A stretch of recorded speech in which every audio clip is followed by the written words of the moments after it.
Coba untuk sesaat bayangkan ini. Anda menjalani hari seperti biasa, hidup tampak normal, Anda merasa nyaman.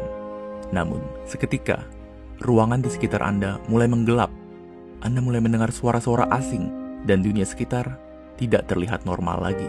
Bagaimana kira-kira reaksi Anda? Takut tentunya.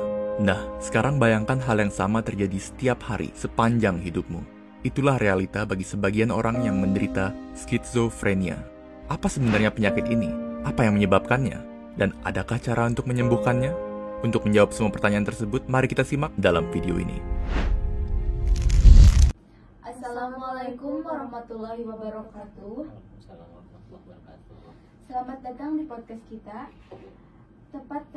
Kita berbicara tentang kesehatan mental dan pentingnya memahami berbagai tantangan yang dialami oleh banyak orang di sekitar kita. Saya Megan Timesyaroh dan rekan saya Oktaviani Nurulia. Dan di kesempatan kali ini kita akan membahas penyakit skizofrenia, sebuah gangguan mental yang sering disalahpahami oleh masyarakat. Untuk membahasnya lebih dalam, kita sudah kedatangan seorang narasumber spesial, yaitu Kang Zia Ahmad Zakaria, SHMAG CHI, CI CPS CNLP. Seorang narasumber yang ahli di bidang kali ini. Selamat datang, Kang. Oke, selamat bertemu. Ya. Bagaimana kabarnya, Kang? Alhamdulillah sehat. Gimana Teteh? Sehat? Alhamdulillah sehat. Kita mulai dengan dasar dulu nih, Kang. Banyak orang di luar sana menganggap skizofrenia itu sama dengan kepribadian ganda. Sebenarnya apa sih skizofrenia itu? Oke. Kita ngobrolin dulu masalah definisi skizofrenia ini sendiri ya. Iya. Bahwa skizofrenia ini terdiri dari dua kata ya, dari bahasa Yunani, sizen dan phren, yang artinya prennya itu sizen itu terpecah, sedangkan phrenia ini ya jiwa atau pikiran atau ruh gitu kan. Jadi pikiran yang terpisah gitu kan. Makanya kalau misalkan skizofrenia itu sama kayak kepribadian ganda atau misalkan terpisah itu nggak sesimpel itu juga gitu kan. Karena dalam dunia psikiatri itu ada DSM-5, orang tidak bisa mendiagnosis bahwa oh ini skizo, nggak bisa juga gitu. Harus ada dasar-dasar dari DSM-5 itu sendiri gitu. Itu ya. Kalau kita ngobrolin masalah skizofrenia ini gitu. Kang, kalau kita berbicara penyebab ya, apa saja sih yang bisa membuat seseorang itu bisa terkena penyakit skizofrenia? Oke, yang pertama itu ada keturunan genetik ya. Ada genetik, yang kedua juga komplikasi saat lahiran gitu kan. Misalkan genetik ada turunannya nih, ada kemungkinan nurun kembali ya. Meskipun presentasinya nggak begitu besar juga ya. Ada pemicu dari genetik itu sendiri. Yang kedua adalah komplikasi saat lahiran gitu kan. Kemudian apakah lahirannya gimana gitu kan, bisa kemudian dari cedera otak juga bisa, misalkan dia terbentur atau gimana, dan juga bisa dari stres lama, depresi, sehingga terjadilah skizofrenia ini sendiri. Kalau pastinya rata-rata seperti itu, karena memang pastinya mah bisa dilihat dari pola perilakunya yang memang berubah, tidak sewajarnya orang normal. Iya, baik, terima kasih, Kang. Lalu apa saja gejala yang biasanya muncul pada pasien skizofrenia itu? Gejala yang pertama kali muncul ya memang dia berhalusinasi. Ada apa ya namanya itu, gejala-gejalanya ada positif, negatif, dan juga kognitif ya. Kalau misalkan perubahan tingkah laku, misalkan jadi delusi, halusinasi, misalkan merasa ada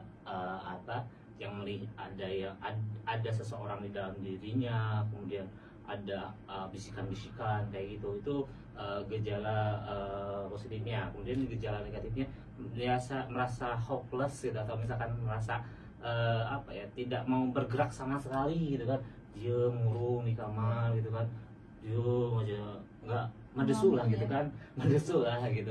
Nah itu yang negatifnya. Yang ketiganya kognitif ya, dia bisa menjalankan aktivitas sehari-hari, cuman dia tidak tidak apa namanya tuh tidak fokus, banyak ngelamun gitu kan, ngahulang, tapi dia jalan-jalan tuh kayak mati segan hidup tak mampu gitu kan. Gitu. Nah itu gejala-gejala yang bisa terlihat secara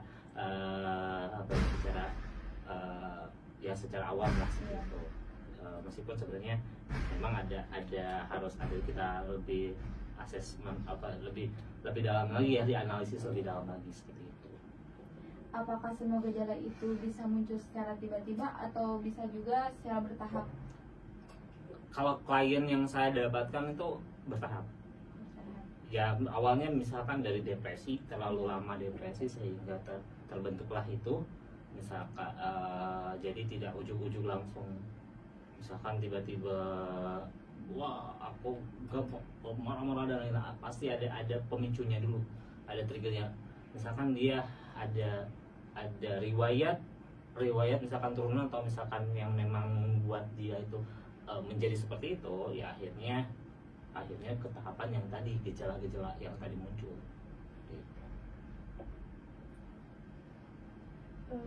Kalau sudah terdiagnosa skizofrenia, bagaimana cara penanganannya, Kang? Oke, jadi untuk kalau misalkan orang yang sudah masuk ke dalam skizofren, itu memang harus langsung ke ahlinya. Apakah itu kalau saya pribadi, kalau untuk terapi psikologi kayak misalkan memang perlu diajak ngobrol seperti itu agak susah. Tetap memang harus ke psikiater, itu harus ada obat tenang dulu, itu kan dibawa ke ahlinya. Beda sama orang yang stres, orang depresi gitu kan, depresi biasa gitu kan masih bisa diajak komunikasi. Rata-rata kalau skizofren itu agak susah untuk diajak komunikasi gitu, malah denial juga ya dia gitu kan. Atau enggak di sini kan saya juga megang tempat rehab ya, atau enggak di rehabilitasi, ada rehabilitasi narkoba, gangguan jiwa gitu kan, direhabilitasi dulu gitu kan. Memang kalau untuk pertamanya bisa ke psikiater dulu, dikasih obat penenang gitu kan, karena memang ada beberapa hormon yang terlalu berlebih untuk skizofrenia ini, misalkan seperti hormon dopamin gitu kan, seperti apa lagi ya, banyak lah ya yang misalkan glutamat yang terlalu berlebih gitu kan. Jadi perlu adanya obat penenang gitu kan, yang memang dikasih sama psikiater seperti itu. Lalu pengobatan yang tepat kepada pasien itu bisa hidup normal lagi atau tidak? Oke, gini, berkaitan dengan skizofren ini ya, kalau misalkan memang kalau ada dua metode ya, metode yang memang kita pakainya itu kan, kalau kita ngobrolin masalah manusia itu kata Huston Smith itu komponen manusia itu terdiri dari body, tubuh, mindset, pikiran, soul, jiwa, dan spirit, ruh, gitu kan. Kalau kamu body, tubuh ya, diobati dengan ya misalkan sakit batuk atau apapun itu ya diobati dengan ke dokter lah. Kemudian mindset, kamu kurang motivasi ya, kurang motivasi ya udah gitu kan, kita ikut motivator gitu kan. Soul, jiwa, ini dari hati ke hati. Kemudian spirit, agama kan. Ini soul ini suka terlewat di sini ya. Jadi memang tergantung ini juga support systemnya. Ya memang sih kalau misalkan support systemnya nggak bagus, atau misalkan dianya juga agak denial, itu obatnya itu bisa seumur hidup, dikasih obat penenangnya itu.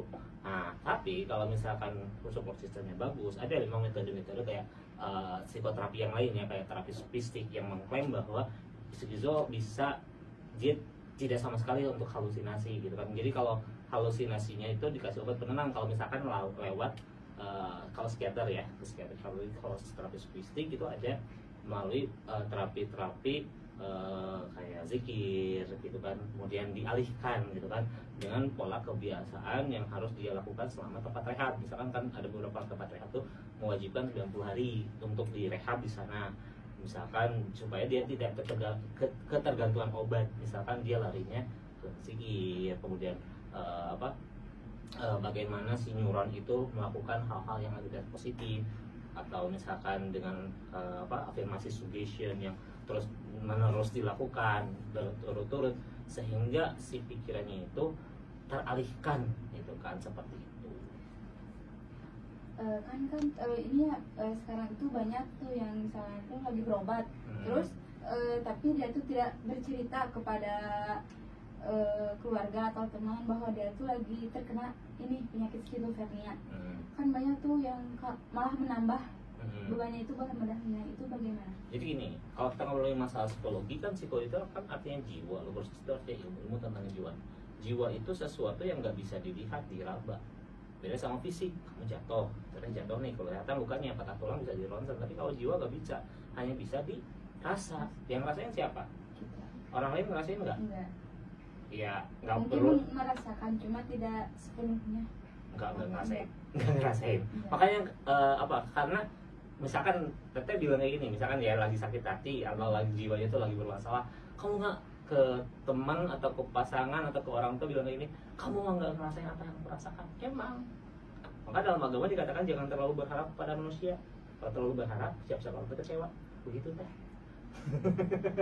Ya, jadi memang karena mereka ngerasain, ya udah, karena kita yang merasakan mau dijelasin apa tuh kayak gini nggak bisa, maka datanglah langsung ke psikiater, ke psikolog, ke ahlinya. Kalau kita merasa seperti itu, ya kalau misalkan dimengerti, supaya mereka mengerti, orang awam mengerti itu nggak susah.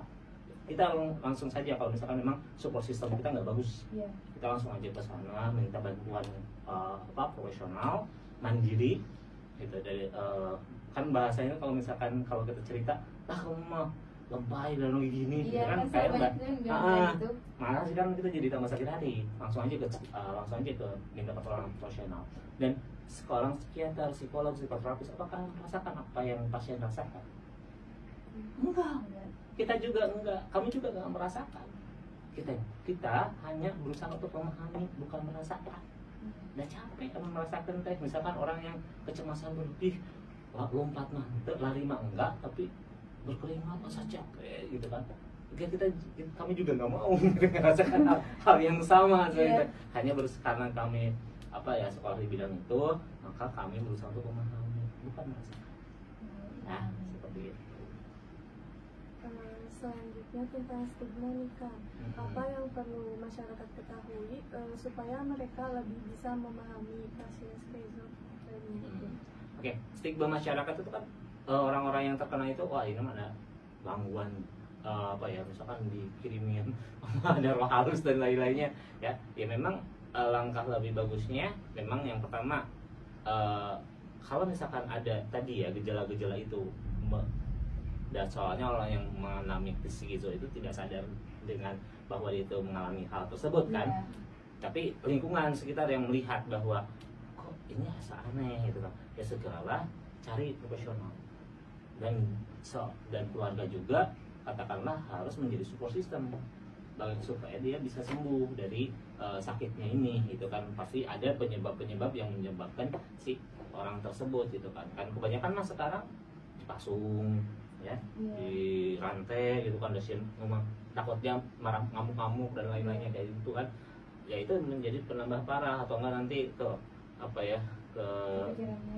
kemudian dibawa ke orang pintar, dukun kayak gitu kan. Banyak kayak gitu sekarang. Nah, kayak gitu kan, seperti itu. Tapi kan itu tadi ada beberapa penyebab faktor gitu kan, yang menyebabkan orang itu terkena gitu kan.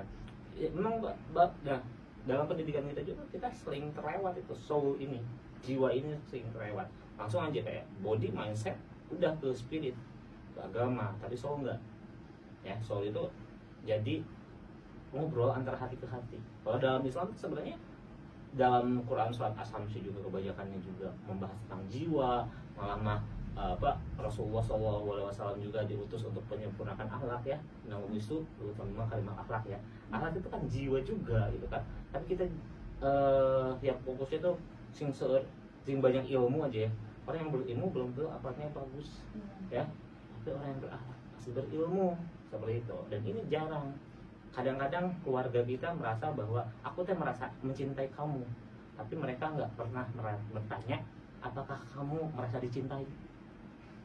Nah, kamu mencintai seseorang dengan effort yang luar biasa, tapi kamu nggak pernah nanya apakah dia merasa dicintai apa enggak. Nah, nggak nyambung nih nantinya.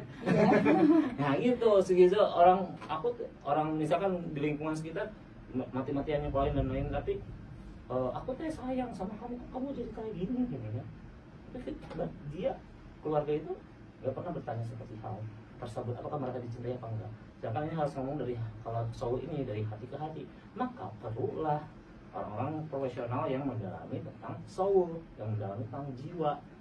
Itu ya perlunya profesional, kita sharing sama profesional itu seperti itu ya. Terima kasih banyak Kang atas penjelasan dan wawasan yang sangat berharga untuk kali ini. Semoga pembahasan kita membantu pendengar lebih memahami apa itu skizofrenia dan mengurangi stigma terhadap gangguan kali ini.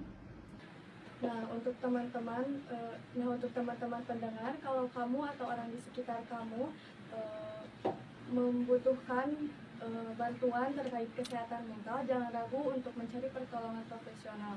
Sampai jumpa, jaga kesehatan secara fisik dan mental. Terima kasih Kang. Barangkali ada kata-kata penutup untuk teman-teman pendengar kali ini. Oke, untuk teman-teman semuanya, jadi jangan malu untuk kalau misalkan di lingkungan kita ada yang seperti yang tadi kami sebutkan, jangan malu untuk bertanya kepada profesional gitu kan, apa kamu itu ke psikolog, mau itu ke psikiater atau ke psikoterapis yang memang bisa mengklaim bisa menterapi orang yang mengalami skizofrenia ini. Yang keduanya bahwa stigma skizo ini harus benar-benar dibantu, karena ada seorang matematikawan yang bernama Jonas ya, itu lahir tahun 1928 dan meninggal tahun 2015. Itu dia juga mengalami skizofren, tapi dia mendapatkan Nobel, kemudian menjadi seseorang yang sangat luar biasa. Itu teman-teman bisa lihat di filmnya, ada difilmkan ya, nama judul filmnya A Beautiful Mind. Itu boleh nonton deh, keren bagaimana seorang yang mengidap skizo bisa menjadi seseorang yang sukses. Terima kasih Kang. Mohon maaf bila ada kesalahan. Wassalamualaikum warahmatullahi wabarakatuh. Waalaikumsalam warahmatullahi wabarakatuh.